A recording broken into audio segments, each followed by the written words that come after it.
সুপ্রিয় দর্শক মণ্ডলী, আসসালামু আলাইকুম। দেশে এবং দেশের বাহিরে যে যেখান থেকে শুনছেন, আশা করি ভালো আছেন, সুস্থ আছেন, নিরাপদে আছেন। আমি অ্যাডভোকেট মোহাম্মদ বেলায়েত হোসেন। আমার আইন বিষয়ক চ্যানেল লিগ্যাল নলেজে আপনাদের সবাইকে জানাই সুস্বাগত। ভিউয়ার্স, লিগ্যাল নলেজ বেসিক্যালি একটি অলাভজনক আইনি সেবা প্রদানকারী চ্যানেল। এই চ্যানেলের মূল মিশন এবং ভিশন হলো আইনি পরামর্শ সাধারণ মানুষের কাছে পৌঁছে দেওয়া। ভিউয়ার্স, লিগ্যাল নলেজের ধারাবাহিক আলোচনায় আজকে যে টপিকটি নিয়ে আলোচনা করব তা আপনাদের জন্য খুবই ইনফরমেটিভ হতে চলেছে। সো ভিডিওটি স্কিপ না করে সম্পূর্ণটি দেখার জন্য রিকোয়েস্ট করছি চ্যানেলে যারা নতুন, চ্যানেলটি লাইক, শেয়ার, কমেন্টস এবং সাবস্ক্রাইব করে পাশে থাকা বেল আইকনটি প্রেস করে দিন, যাতে পরবর্তী ভিডিওর নোটিফিকেশনটি খুব সহজেই পেয়ে যান।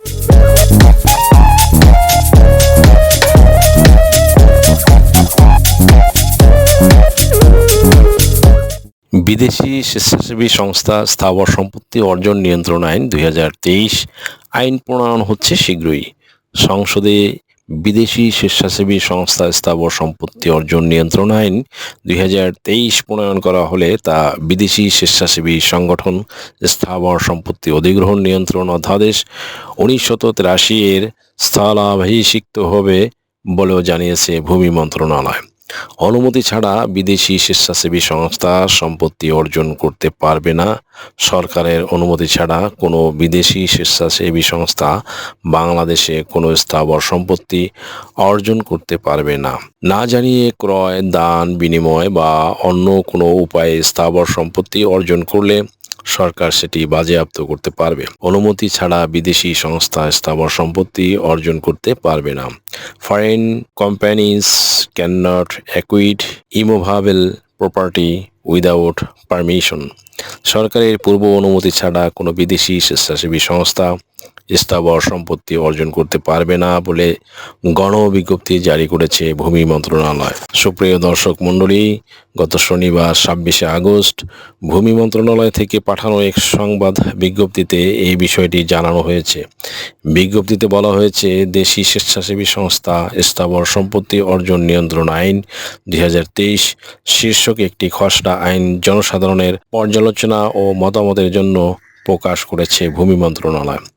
ভূমি মন্ত্রণালয় থেকে এ সংক্রান্ত একটি গণবিজ্ঞপ্তি জারি করা হয়েছে। প্রস্তাবিত আইনে খসড়ার বিষয়ে মতামত ও পরামর্শ থাকলে তা লিখিতভাবে ভূমি মন্ত্রণালয়ের অধিগ্রহণ 1 শাখায় ডাকযোগে কিংবা acquisition1more@gmail.com ইমেইলে আগামী 11 সেপ্টেম্বরের মধ্যে পাঠাতে বলা হয় গণবিজ্ঞপ্তিতে। আইনের খসড়াতে বলা হয়, সরকারের পূর্ব অনুমতি ছাড়া কোনো বিদেশি স্বেচ্ছাসেবী সংস্থা ক্রয়, দান, বিনিময় বা অন্য কোনোভাবে বাংলাদেশের অভ্যন্তরে কোনো স্থাবর সম্পত্তি অর্জন করতে পারবে না।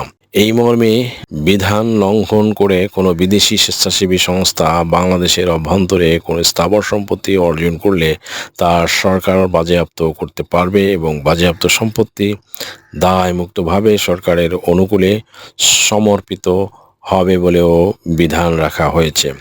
আইনের খসড়ায় বিদেশি স্বেচ্ছাসেবী সংস্থা বলতে এমন ধরনের সংগঠন বা কর্তৃপক্ষকে বোঝানো হয়েছে যা কোনো কর্পোরেশন হতে পারে বা নাও হতে পারে। এ ধরনের সংস্থা বাংলাদেশের বাইরে অন্য কোনো দেশে গঠিত বা প্রতিষ্ঠিত হতে পারে। আইনের খসড়ার ব্যাখ্যা অনুযায়ী এ ধরনের বিদেশি স্বেচ্ছাসেবী সংস্থার উদ্দেশ্য হচ্ছে বাংলাদেশের অভ্যন্তরে কোনো ব্যক্তি, সংগঠন বা কর্তৃপক্ষকে সেবা দান করা অথবা স্বেচ্ছাসেবামূলক কার্যক্রম পরিচালনা করা। সংসদে বিদেশি স্বেচ্ছাসেবী সংস্থা স্থাবর সম্পত্তি অর্জন নিয়ন্ত্রণ আইন 2023 প্রণয়ন করা হলে তা বিদেশি স্বেচ্ছাসেবী সংগঠন স্থাবর সম্পত্তি অধিগ্রহণ নিয়ন্ত্রণ অধ্যাদেশ 1983 এর স্থলাভিষিক্ত হবে বলেও জানিয়েছে ভূমি মন্ত্রণালয়। আশা করি ভিডিওটি থেকে সামান্যতম হলেও উপকৃত হয়েছেন। যদি ভিডিওটি আপনাদের ভালো লাগে তাহলে রিকোয়েস্ট করব চ্যানেলটি লাইক, শেয়ার, কমেন্টস এবং সাবস্ক্রাইব করে পাশে থাকা বেল আইকনটি প্রেস করে দিন, যাতে পরবর্তী ভিডিওর নোটিফিকেশনটি খুব সহজেই পেয়ে যান। সো আজকের মতো এখানেই শেষ করছি। দেখা হবে অন্য কোনো দিন, অন্য কোনো ভিডিওতে, অন্য কোনো আইনি কন্টেন্ট নিয়ে। সেই পর্যন্ত সকলে ভালো থাকুন, সুস্থ থাকুন।